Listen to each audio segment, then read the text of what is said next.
Today let's go over Star Wars when it comes to The Last Jedi and writer and director Rian Johnson. This is Mike Zero here. If you guys are new to the channel, do make sure to subscribe to see future Star Wars content. Now, as you all know, these past couple of weeks we've been learning a whole lot more about the future of the Star Wars franchise. However, in recent podcasts and interviews, we've been learning a whole lot more about Rian Johnson's decisions and his whole entire perception on Star Wars, how he perceives things, and his way of filmmaking, etc.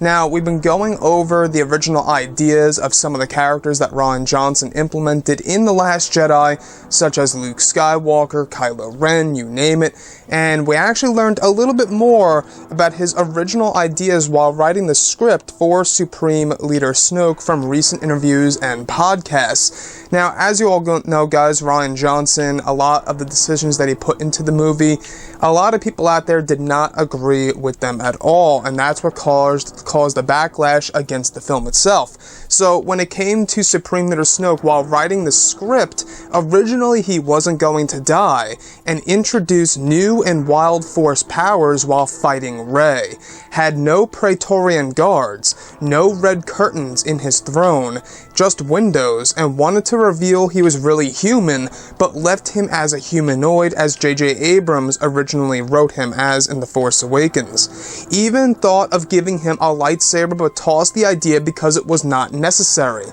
So, to me, some of those ideas I feel like should have been in The Last Jedi. One of which being Snoke having a lightsaber. Now, I don't know if you guys disagree or agree with me on that, of the original plans of Supreme Leader Snoke in The Last Jedi.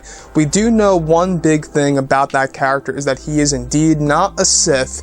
That was a concept created by J.J. Abrams, who, of course, directed The Force Awakens, and he wanted to implement that idea of Snoke not being a Sith. The same goes as Kylo Ren.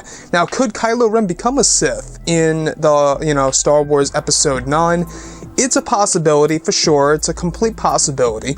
But looking at Supreme Leader Snoke specifically, I think that we all would have loved to at least seen a lightsaber hilt by his side without even igniting it. I think even that, dropping that little detail in there would have been pretty cool, would have actually shown you some backstory without even telling a backstory. You would just know right then and there that he's been in previous battles before. As for having no Praetorian guards, I think that the Praetorian guards were a great addition.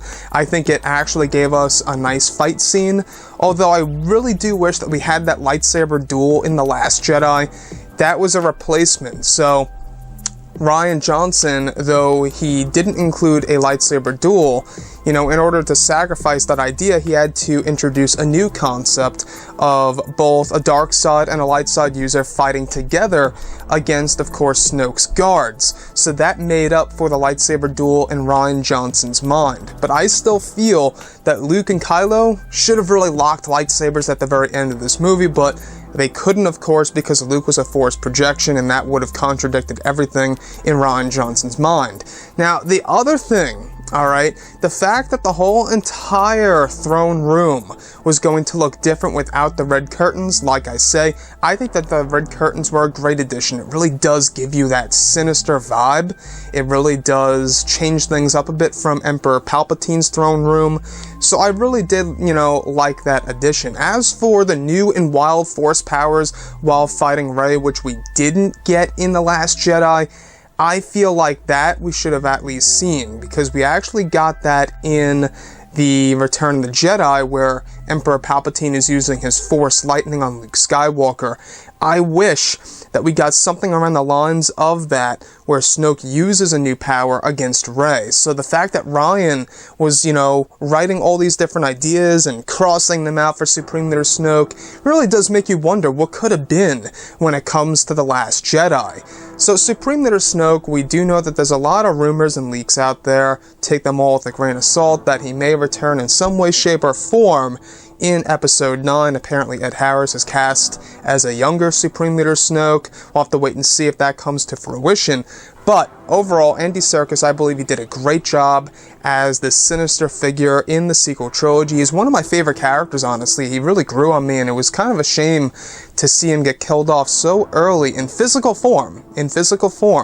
That, I think, might be the reason why a lot of people had a problem with Snoke getting killed off, is because, yes, in the first movie he was just a hologram, and then in The Last Jedi, you know, we actually get to see him, the real him, for the first time, and then he's killed off. I would have loved to see the physical form of Snoke once again, at least in another movie before they killed him. But anyways, guys, drop a comment below. Let me know what you think about this in the comments, and if you guys did enjoy the content for today, do make sure to drop a thumbs up on this video to support the channel. I thank you all so very much for the kind support, and I'll catch you guys next time.